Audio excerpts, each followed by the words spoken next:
warahmatullahi wabarakatuh. Innal hamdalillah nahmaduhu wa nasta'inuhu wa nastaghfiruh wa natubu ilayh wa na'udzu billahi min shururi anfusina wa sayyiati a'malina. Man yahdihillahu fala mudilla lahu wa may yudlilhu fala hadiya lahu. Asyhadu an la ilaha illallah wahdahu la syarika lahu wa asyhadu anna Muhammadan 'abduhu wa rasuluhu alladzi la nabiyya wa la rasula ba'd. Amma ba'du, ma'asyiral muslimin rahimakumullah. Alhamdulillah, bersyukur kepada Allah Subhanahu wa taala atas kenikmatan yang telah Allah berikan. Salawat serta salam tercurah limpahkan kepada junjungan Nabi kita Muhammad sallallahu alaihi wasallam dan kepada orang-orang yang senantiasa istiqamah dalam mengikuti sunnah beliau dengan baik hingga yaumil qiyamah. Amin ya rabbal alamin. Ma'asyiral muslimin rahimakumullah, insyaallah taala di Ahad pekan ke berapa ya? Kedua, insyaallah kita akan membahas sebuah tema, aku seorang muslim. Tema ini adalah tema yang ringan, terdengar ringan namun begitu berat dalam pengamalan. Karena hakikat seorang muslim sejati adalah sesuai dengan apa yang menjadi konsekuensi Islam itu sendiri. Jadi seorang muslim itu bukan semata-mata tentang pengakuan. Seorang muslim bukan semata-mata tentang saya adalah muslim, cukup, selesai. Tidak.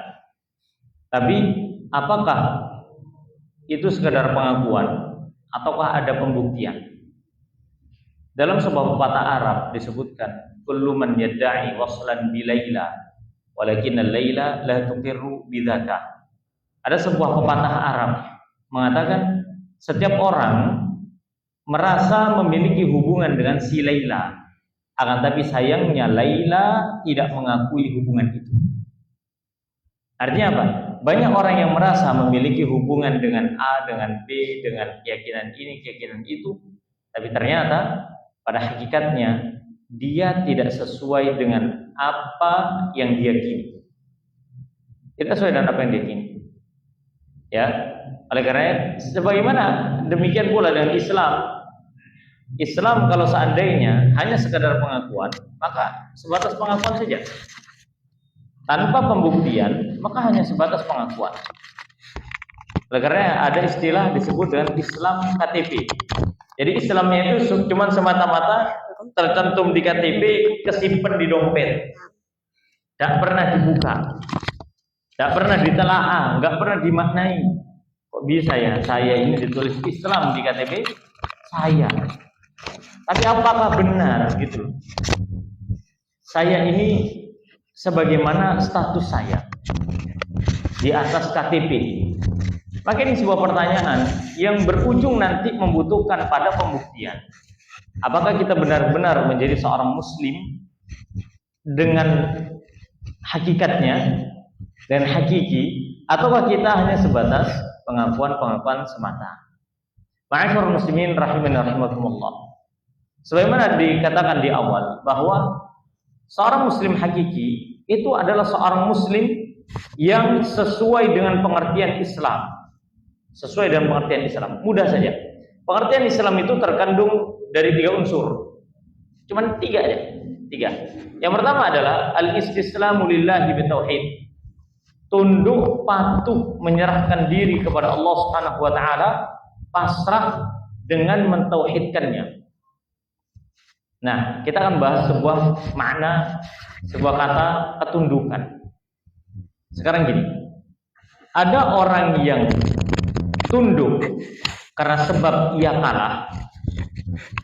Kan ketundukan itu faktor utamanya bisa karena kalah, bisa karena memang dia ta'zim.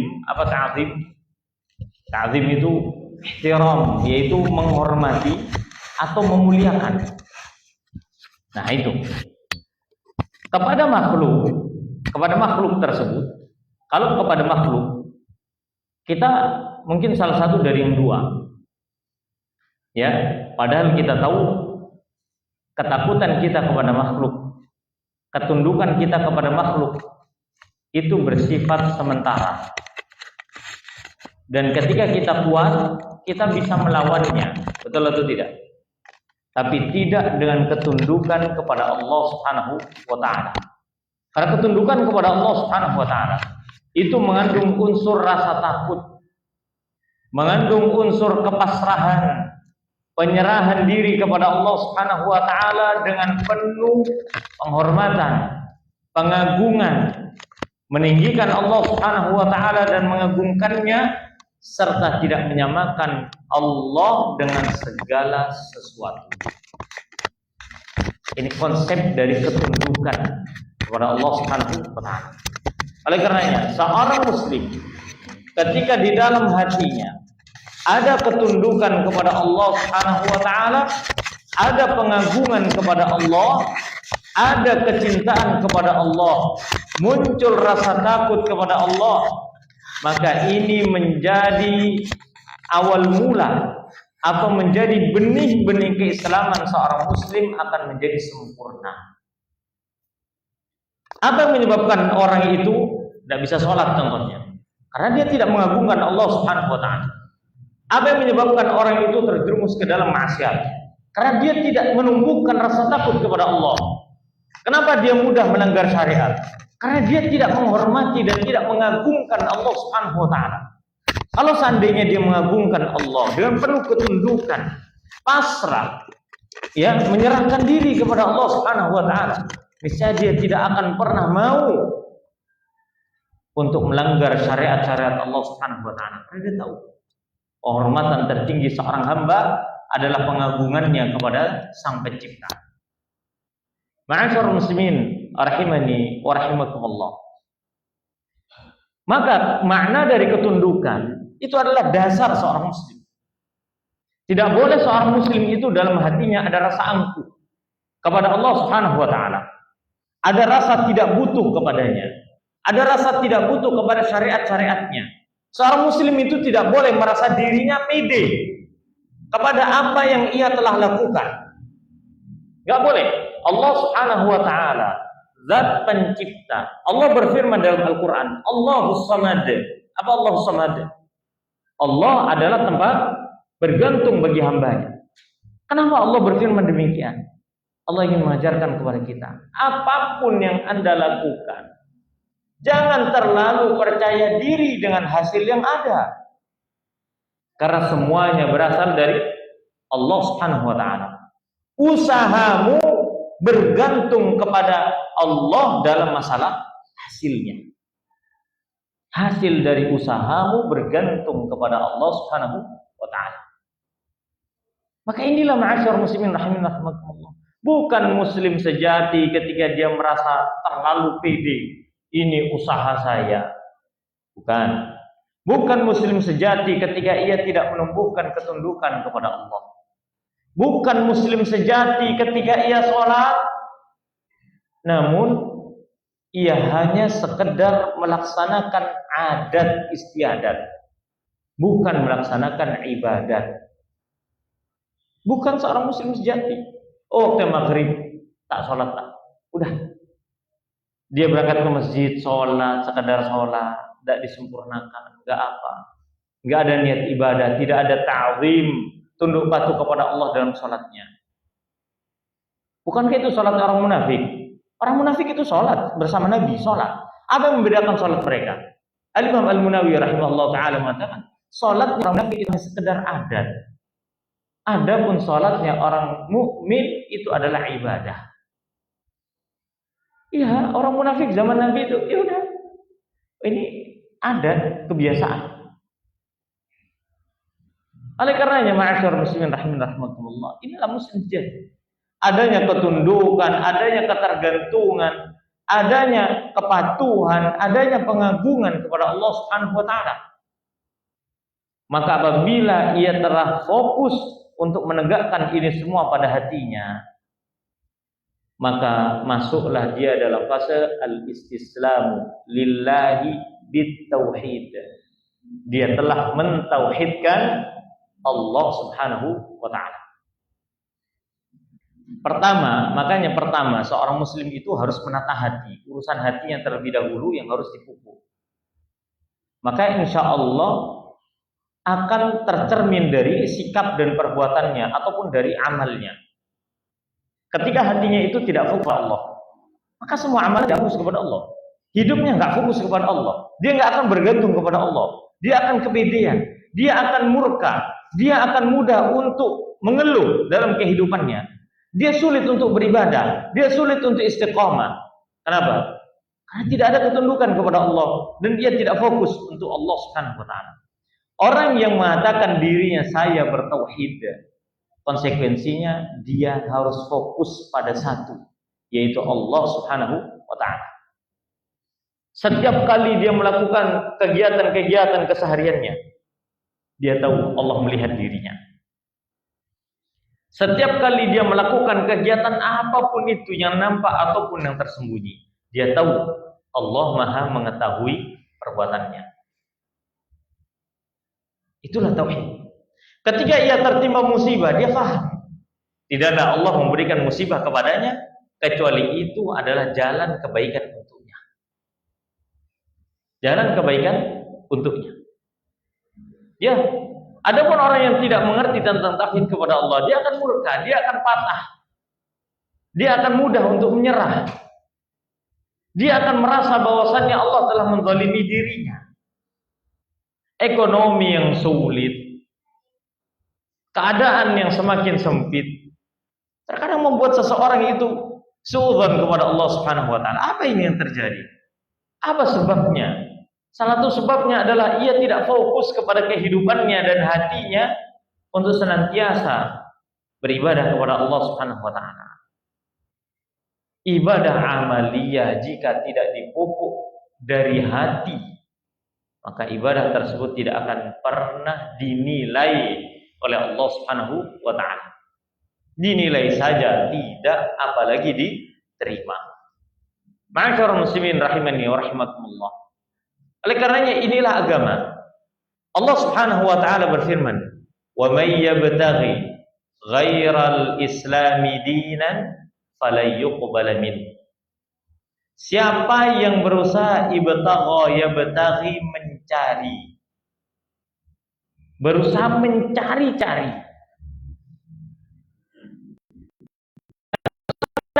carinya terus ghairal Islam, selain agama Islam sebagai dinan.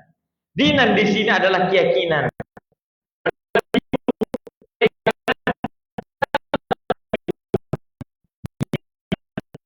Agama falyuqbal min.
hukum Islam.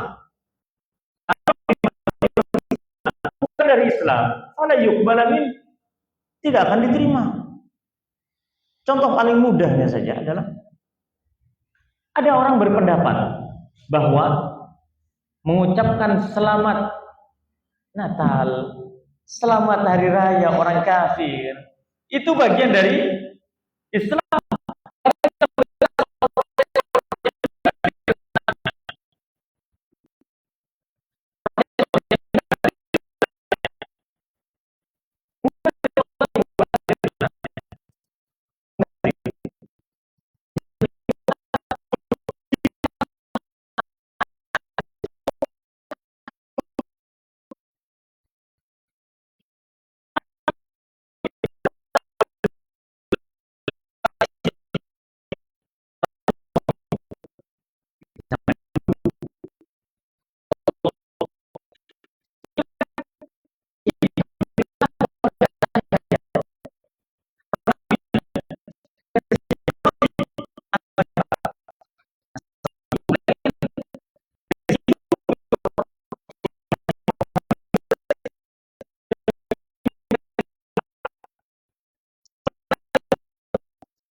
Dipersekusi, ya udahlah, ayo kita sama-sama menghormati, begitu. Wis, enggak usah, kayaknya kalau ke tafsir Quran terlalu berat, tau enggak? Ya kan terlalu berat kan? Kok bisa ada profesor yang mubazir dengan gelarnya tiba-tiba mengatakan Al-Quran mengatakan demikian.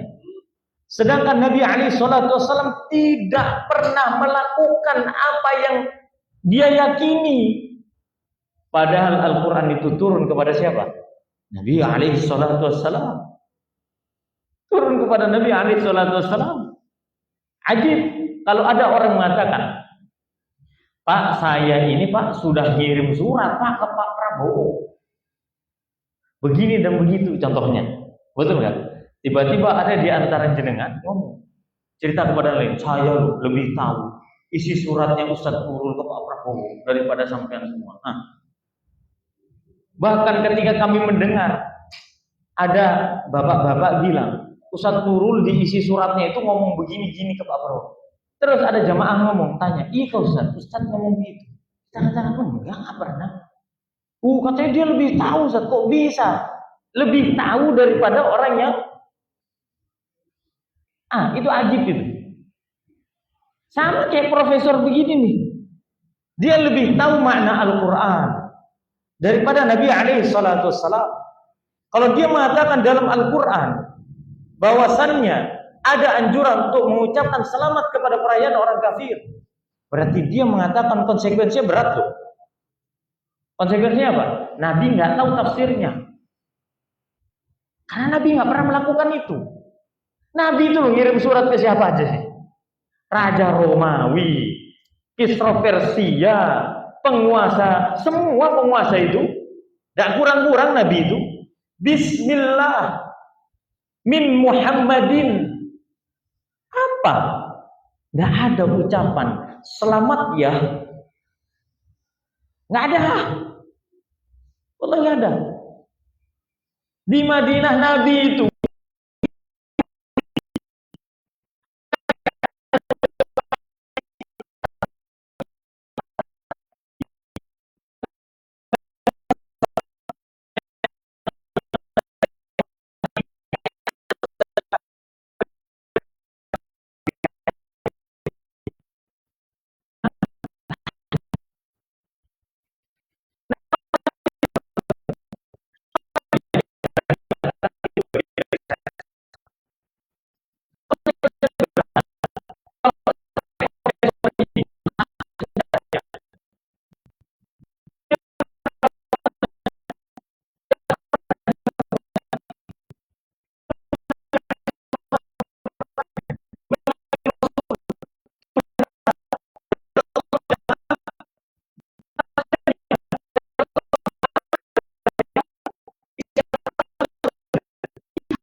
Ayo. Mungkin Abdul bin Abbas, wih, dulu kami hidup sama Rasulullah, nggak ketemu tafsir begitu tuh. Tiba-tiba orang hidup dekat kiamat mengatakan bahwasannya yang benar itu begini. Coba, keyakinan demikian itu bagian dari Islam atau bukan? Bukan. Meskipun dia ya betaghi ghairal islami dinan, dijadikan sebagai agama, Allah nggak akan terima itu. Makanya batal, keyakinan demikian itu batal. Allah batalkan dengan apa? Lakum dinukum waliyadin, selesai. Agama kalian ya agama kalian, agamaku ya agamaku. Memang terkadang ya orang-orang demikian. Bayangkan ini yang bicara bukan orang kafir yang berpendapat demikian. Seorang yang dianggap muslim, intelektual, tokoh, mubadir gelarnya. Coba. Dia mengatakan apa? Hal-hal yang bukan bagian dari agama Islam. Wallahi para jamaah sekalian rahimin dan rahimakumullah. Ini berat. Kalau ini dimasukkan ke dalam agama, maka wallahi agama Islam tidak pernah menganjurkan demikian. Fala yuqbal min. Karena hakikatnya kalau seandainya kita boleh mengucapkan itu wallahi mengurangi tauhid seseorang. Berarti dia menyepakati bahwasannya Allah Subhanahu wa taala beranak dan diperanakan. Berarti dia sepakat ataupun sepaket dengan memberikan penghormatan kepada keyakinan yang menyelisihi kul huwallahu ahad, Allahus samad, lam yalid wa lam yulad. Nah itu. Loh, kalau orang Nasrani meyakini demikian, ya itu terserah mereka, betul kan? Terserah mereka. Yang jadi problem adalah kita sebagai seorang muslim ini loh. Masa iya kita tidak punya prinsip? Saya ini muslim. Saya ini muslim. Katakan saya ini muslim, aku ini muslim. Aku adalah seorang muslim. Saya punya prinsip, agama saya tidak memperbolehkan itu. Kok ya bisa orang-orang dengan mudah dia menggadaikan kemuliaan Islam hanya karena perasaan orang. Oh, kalau nggak ngomong saya takutnya kan? Modal apa itu? Perasaan. Dia kalahkan kemuliaan Islam, dia hancurkan kemuliaan Islam serendah-rendahnya hanya untuk perasaan orang. La haula wala quwata illa billah. Padahal Umar bin Khattab radhiyallahu anhu berkata, sesungguhnya Allah Subhanahu wa taala memuliakan dirimu dan Islam. Maka barang siapa yang mencari kemuliaan selain Islam, maka Allah Subhanahu wa taala akan menghinakan dirinya. Iya, kita ini mulia dengan Islam, jemaah. Kita ini harus memuliakan diri kita dengan Islam dan keyakinan Islam yang murni. Ya, agama saya tidak boleh mengatakan demikian. Ini adalah prinsip kami sebagai seorang muslim. Kami menghormati keputusan Anda dan ibadah Anda. Dengan cara apa? Kami tidak boleh mengganggu. Keyakinan Anda itu terserah Anda. Di hadapan Allah kelak masing-masing bertanggung jawab. Sudah, itu batas toleransi itu begitu. Jangan batas toleransi itu sudah dibatasi begini, dia masukkan batas toleransi, masukkan sesuatu yang bukan toleransi agama Islam dimasukkan ke dalam agama Islam. Fala yuqbal min. Allah tidak akan pernah menerimanya. Udah yang pertama itu, tunduk patuh kepada Allah dan mentauhidkannya. Mentauhidkan Allah dengan kemurnian tauhid. Tidak mencampur adukan dengan keyakinan-keyakinan yang bukan dari Islam dimasukkan ke dalam Islam. Beribadah hanya kepada Allah dari sisi ucapan, hati dan amalan. Semuanya harus tauhid kepada Allah. Semua fokus kita tauhid untuk mengesahkan Allah Subhanahu wa taala dalam segala hal. Itu yang pertama. Konsep seorang muslim yang pertama adalah konsep syarat Islam, yaitu tunduk patuh kepada Allah dan mentauhidkannya. Baru yang kedua, yaitu ketundukan dan kepatuhan, ya, ketundukan dan kepatuhan di atas ketaatan. Taatnya kita kepada Allah Subhanahu wa taala merupakan bentuk ketundukan. Dan ketundukan jika tidak diiringi dengan ketaatan itu adalah kepalsuan. Ya, ada orang mengatakan, iya saya tunduk dan patuh, tapi di sisi lain di belakang dia tidak taat kepada Allah. Ibarat gini, ketika sama bosnya dikasih nasihat, terlihat patuh, tapi di belakang aturan-aturan dilanggar semua. Itu masuk taat atau bukan? Bukan taat itu. Kita sebagai seorang muslim itu, tunduk dan patuhnya kita itu harus di atas ketaatan kepada Allah.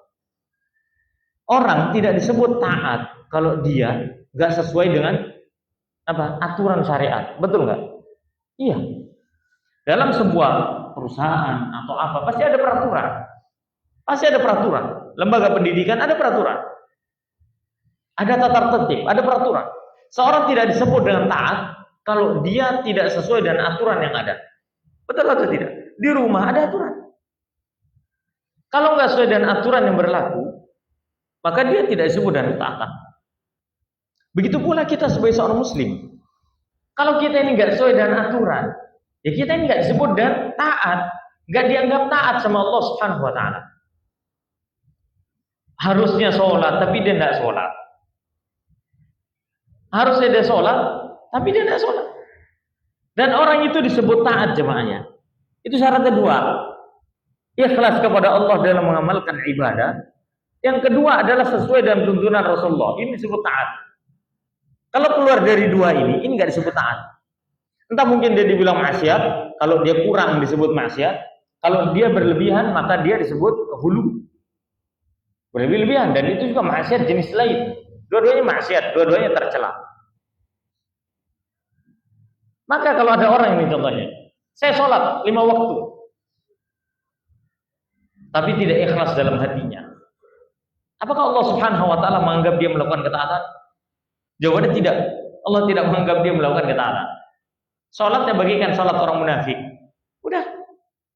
Atau ada orang yang ikhlas kepada Allah Subhanahu Wa Taala dalam ibadahnya. Saya ikhlas, saya berharap dengan ini semoga Allah memberikan pahala kepada saya, tapi tidak sesuai dengan syariat. Enggak sesuai dengan sunnah Nabi sallallahu alaihi wasallam. Dia salat khusyuk 10 rakaat salat Isya. Ayo coba. Apakah ia disebut dengan taat? Enggak. Semua taat, ketaatan itu sudah ada patokannya, sudah ada batasannya. Ini yang boleh sampai sini bolehnya, enggak boleh lebih. Jangan kurang. Jangan kurang, jangan lebih, pas. Makanya Islam ini agama yang takarannya itu pas. Dan para sahabat mengatakan apa? Al-iqtisadu fis sunnati wal khairi khairun min ijtihadi fil bid'ati wal ma'siyah. Orang yang sederhana dalam kebaikan dan sunnah itu lebih baik daripada orang bersungguh-sungguh di atas kebid'ahan dan kemaksiatan. Sahabat tuh ini. Sahabat itu tahu. Sahabat itu paling ringan hidupnya. Ya, kalau ada dalil kerjain, enggak usah banyak tanya.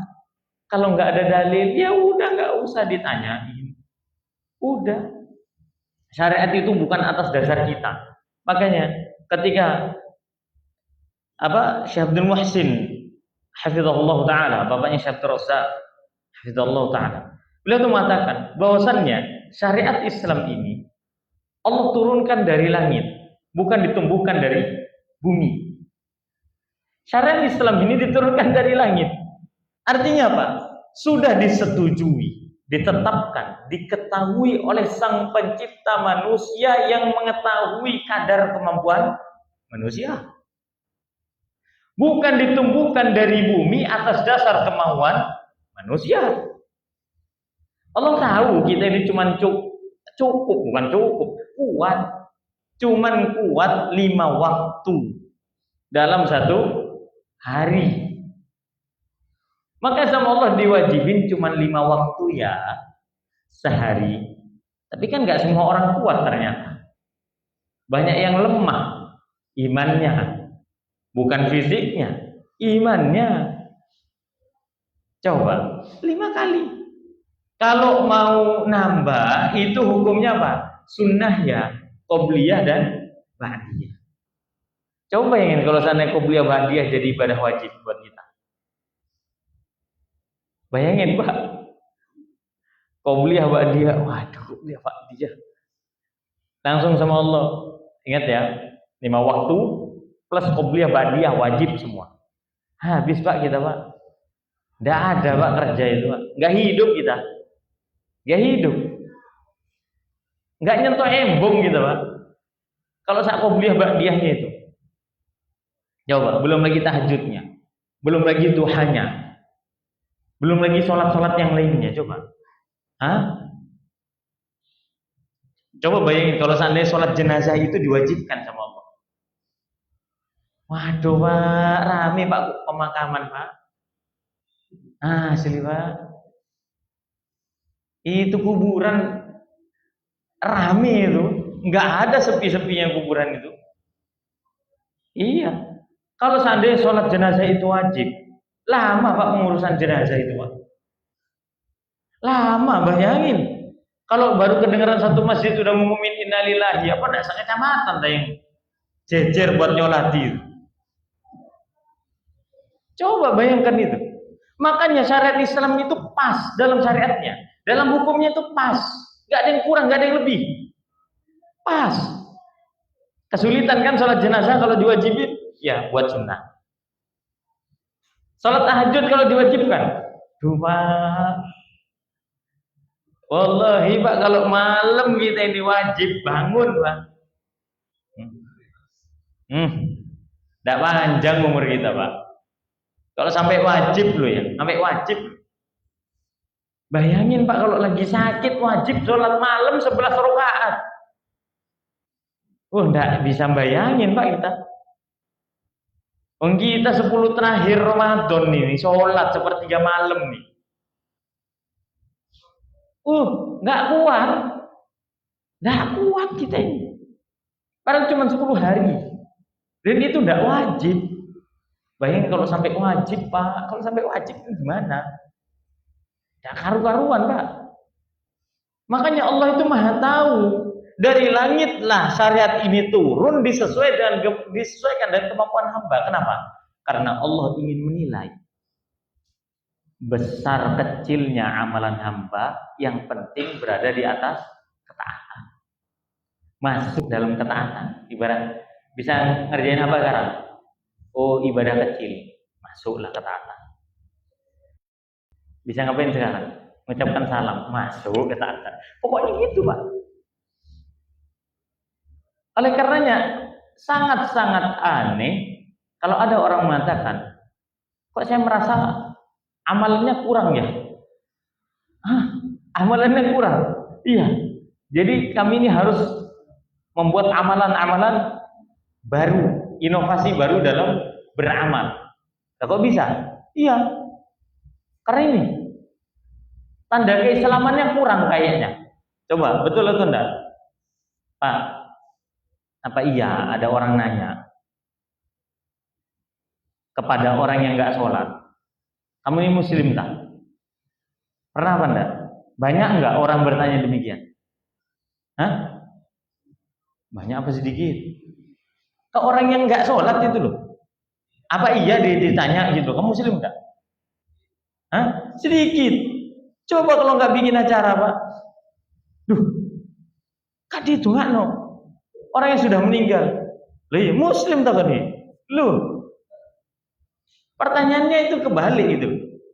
Kalau amalan-amalan baru dianggap sebagai tanda keislaman. Padahal sholat tahajud yang ada dalil Quran dan hadisnya saja nggak sampai wajib. Nggak boleh kita itu maksa kamu wajib tahajud. Nggak ada, nggak boleh. Lah sekarang dicurigai keislamannya kalau tidak melakukan amalan-amalan itu. Dipertanyakan kecintaannya kepada Nabi alaihi salatu wassalam meskipun antum sholat malam tiap hari. Meskipun sholat malam tiap hari itu nggak kurang sunnah, gimana sholat malam? Tetap dipertanyakan, loh kamu cinta Nabi? Cinta. Loh kok nggak rayakan?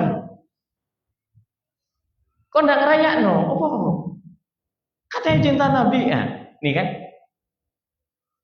Jadi, patokan cinta Nabi itu sesuai dengan apa yang tumbuh di tengah manusia, bukan apa yang Allah turunkan dari langit. Itu problemnya. Dan ia menganggap itu adalah bagian dari ketaatan dan ketundukan kepada Allah Subhanahu wa taala. Ini sulit jemaah, ini perkara sulit. Allah, ini perkara sulit yang sulit untuk dibasmi. Sampai-sampai para ulama saja mengatakan, enggak tahu ya, mungkin ini entah mungkin pasrah atau menyerah sudah. Atau bingung mau ngomong apa lagi. Ya udahlah, bisa jadi orang melakukan itu, semoga saja dia dapat pahalanya. Udah. Saking apanya ini?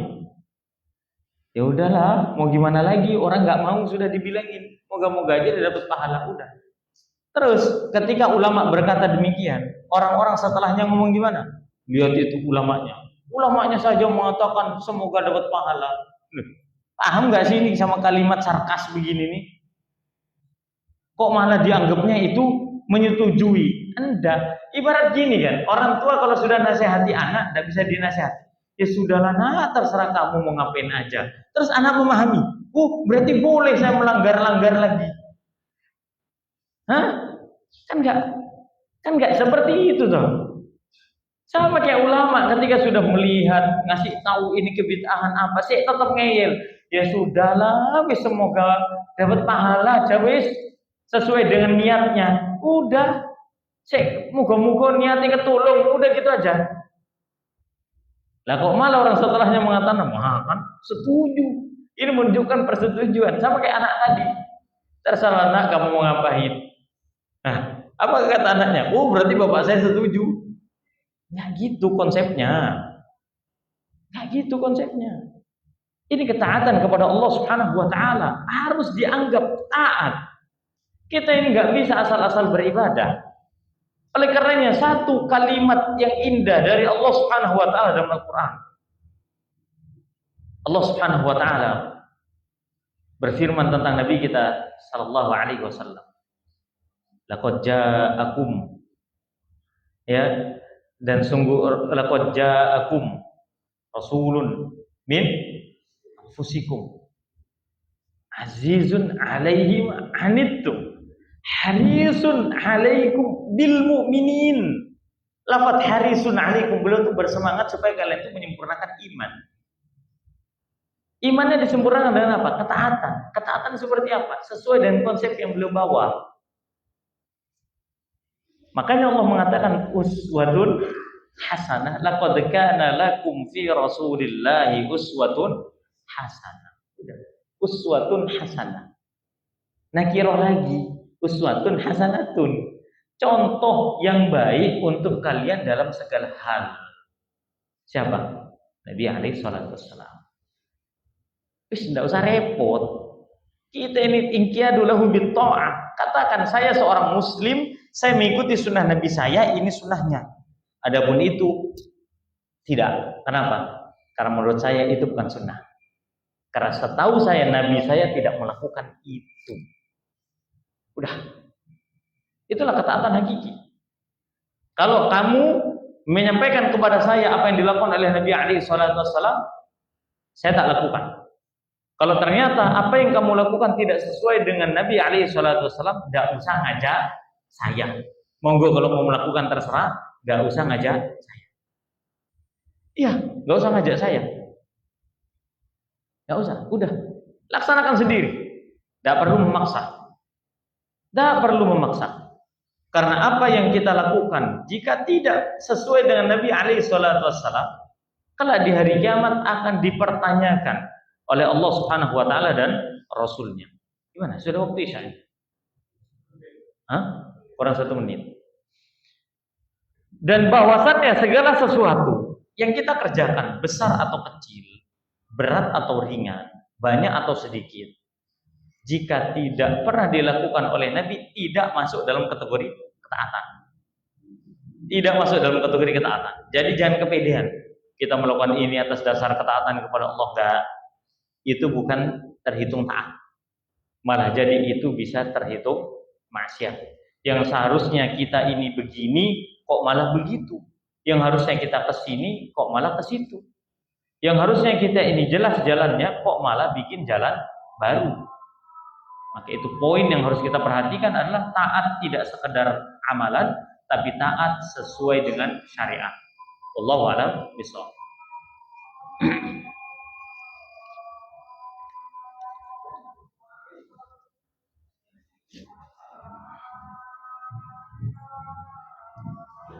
Allahu Akbar, Allahu Akbar,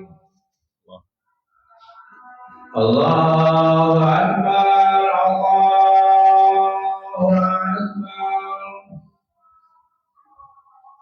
Asyhadu an la ilaha illallah. Asyhadu an la ilaha illallah. Asyhadu anna Muhammadar Rasulullah. Asyhadu anna Muhammadar Rasulullah.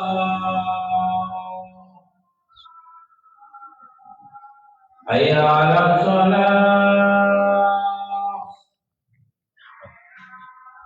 Hayya 'alas shalah.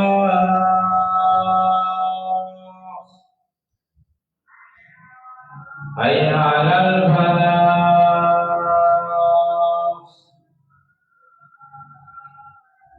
Hayya 'alal falah.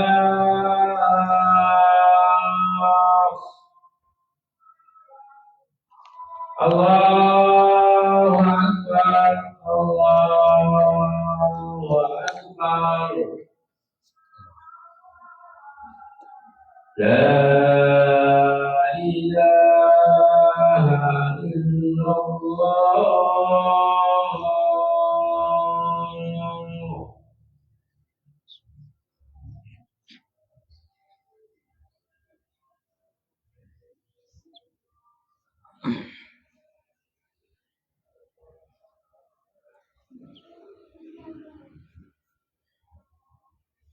Bismillahirrahmanirrahim. Alhamdulillah wassalatu wassalamu ala Rasulillah wa ala alihi wa sahbihi man walah wa la haula wa la quwata illa billah ma ba'd. Ma'asyiral muslimin rahimin rahimakumullah. Kemudian poin 1, poin 2 sudah tadi. Poin pertama adalah yaitu tunduk patuh kepada Allah Subhanahu wa taala dengan mentauhidkan. Kemudian ketundukan itu harus berdasarkan tauhid. Kalau tidak maka tidak disebut dengan tunduk dan patuh. Kemudian disebut dengan patuh ya apabila berdiri dibuktikan dengan ketaatan. Seorang yang mengatakan dirinya patuh namun dia tidak taat, maka itu adalah palsu. Baru yang ketiga, pembuktian final bahwasanya saya adalah seorang muslim. Apa itu? Wal bara'atu minasyirki wa ahli. Ini yang paling berat. Berlepas diri dari berbagai macam kesyirikan dan pelakunya. Karena kalau yang ketiga ini enggak terpenuhi, 1, 2 batal semua. Poin 1, 2 batal semua. Kuncinya ada di poin ketiga. Apa itu? Berlepas diri dari segala macam bentuk kesyirikan, sumber kesyirikan, amalan kesyirikan, wasilah-wasilah kesyirikan, pernak-pernik kesyirikan, dan pelakunya. Bukan cuma ini saja. Kalau berlepas diri dari kesyirikan, yaitu diri kita menjauhkan dari perbuatan syirik. Apakah cukup? Enggak. Kita harus berlepas diri dari perbuatannya, macam-macam bentuknya, dan kita juga harus berlepas diri dari pelakunya. Jangan menyepakati. Karena kalau kita melakukan 2 unsur ini di poin yang ketiga, 1 dan 2 tadi, tauhid kita batal, ketaatan kita batal. Dan itu yang Allah firmankan, la in asyrakta la yahbatanna 'amaluka. Kalau kamu syirik, batal semua amalan. Mau syirik itu pakai hati, ada perasaan-perasaan bergantung kepada selain Allah Subhanahu wa taala. Ada perasaan takut dengan adanya unsur disisipi dengan unsur pengagungan kepada selain Allah Subhanahu wa taala. Apa takut yang memiliki pengagungan? Yaitu rasa takut yang seharusnya tidak diberikan kecuali hanya kepada Allah Subhanahu wa taala. Contoh, takut mendapatkan kemudorotan yang mana kemudorotan itu tidaklah ada yang mampu melakukan kecuali Allah Subhanahu wa taala. Nah, itu nggak boleh. Kita takut kepada kejahatan contohnya. Itu normal, itu fitrah. Paham ya? Itu normal, itu fitrah. Tapi kalau sampai rasa takut kita disisipi dengan pengagungan dan ketundukan, paham ya? Beda nggak? Beda. Maka itu masuk dalam kategori kesyirikan. Kategori kesyirikan. Ini kalau kepada pelaku kejahatan yang jelas-jelas bisa memberikan kemudaratan kepada kita, betul? Ada yang lebih ajib lagi, takut kepada sesuatu yang tidak bisa memberikan kemudaratan pada hukum asalnya. Loh, kenapa kok didatangi terus? Iya, padahal orangnya sudah nggak ada. Iya, takut Tuhan. Berarti ini apa? Takutnya didasari dengan keagungan. Padahal kalau orang sudah wafat nggak mungkin bisa mualat. Iya, nggak mungkin bisa mualat, itu hukum asalnya. Manusia biasa loh ya, manusia biasa. Udah. Maka ini kesyirikan kepada Allah Subhanahu wa taala. Kita berlepas diri dari kesyirikan. Jangan sampai melakukan kesyirikan dari perbuatan kita, na'udzubillah, dari hati kita, na'udzubillah, atau ucapan kita, na'udzubillah. Jangan. Terkadang bahkan banyak kita jumpai orang melakukan kesyirikan tanpa ia sadari. Ia melakukan kesyirikan tanpa ia sadari. Dan ini banyak contohnya, kalau mau disebutin sama-sama terlalu banyak. Ya, terlalu banyak. Nah, ada yang istilahnya itu apa? Pamali. Nggak boleh lakukan itu karena nanti begini dan begitu. Ya, ini pantangannya begini, nggak boleh begitu. Kalau musim hujan begini dan begitu. Kemarin Semeru pada saat erupsi itu, kok ya bisa gitu orang lempar kembang? Habis ngelempar kembang apa katanya?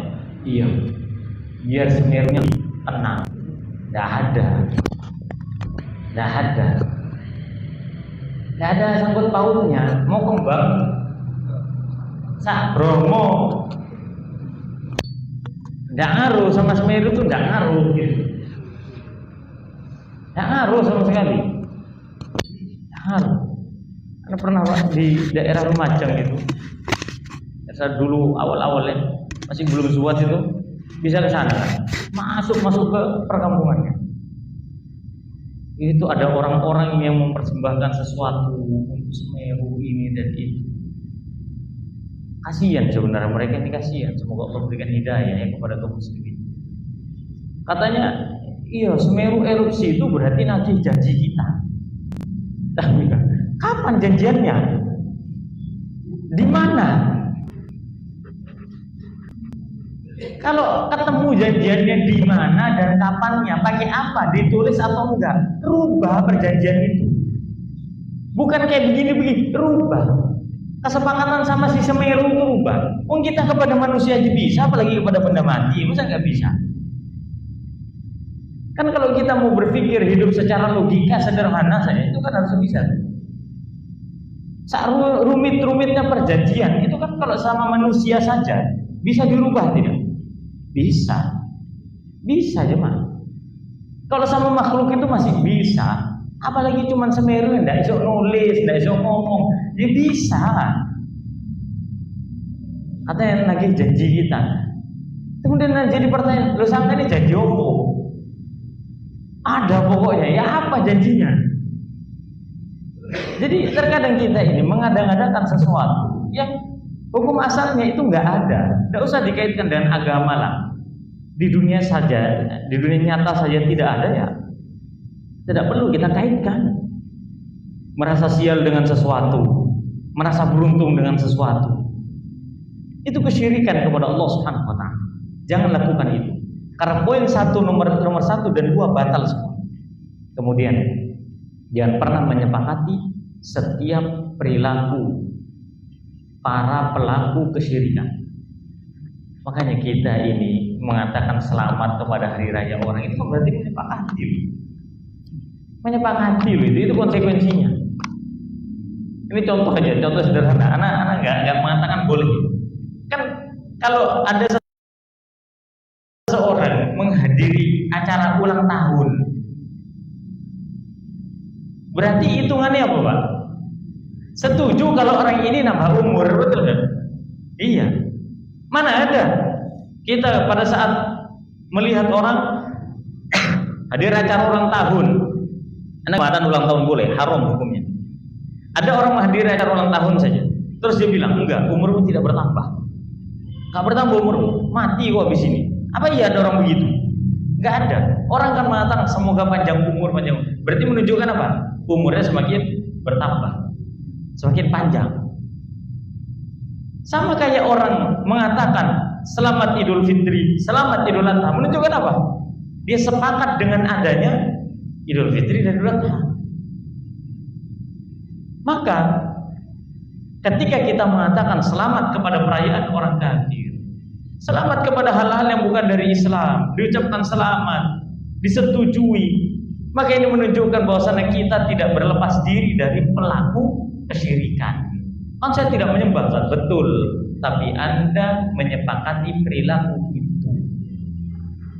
Ya, man tasyabbaha biqaumin fahuwa minhum. Kalimatnya singkat.